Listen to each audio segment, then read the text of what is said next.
Selamun aleyküm kaka. Aleykümselam oğlum. Aleyküm gelinim olacak kıyırım. Gelin geçin hani.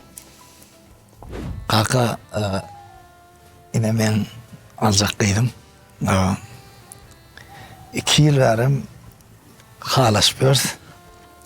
Kıyırım. Biz doğrusu devlet başkanı olmaya çalışıyoruz. Onun bir oğlumuzun halısyan kıydı bilen bir yakından tanışalıydık. O gönlümüzde yarasa toy ederiz. Yaramazayım yürüdürüz. Oyun etken kıyım. Adın ne miydin? Gülalek. Adının özün yani oğudun eken. Benim hiç çekilmedi. Yiyüşü. Mantı var, pizza var, somsa var, göğe var. Onun bir askalın vardı, hiç kılıp kretme. Ona yine barjanma. Ya sağ olun dayı, men vegetarianka. Hemen yanka. Bu ne Türkmen lan? Ada Türkmen. Ya, Türkmen. Öyle. Et yana. Ha? Et yemeye. Böyle et yanar da otu ye. Otu yiyen mal yatak doğru.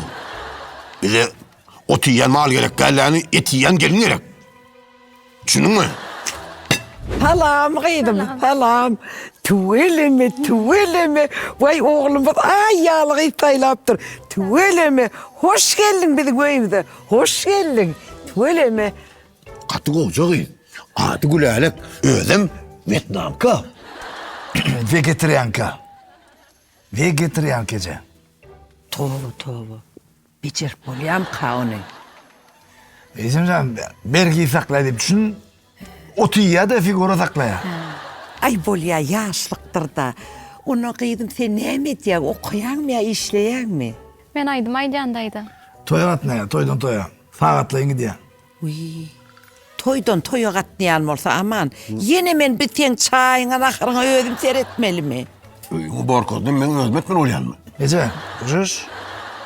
Arkemal Gülalek aydımına da, toyuna da, öyüne de yetişer. Arkemal hem de yetişer bir. Elinden kendi at geliyor.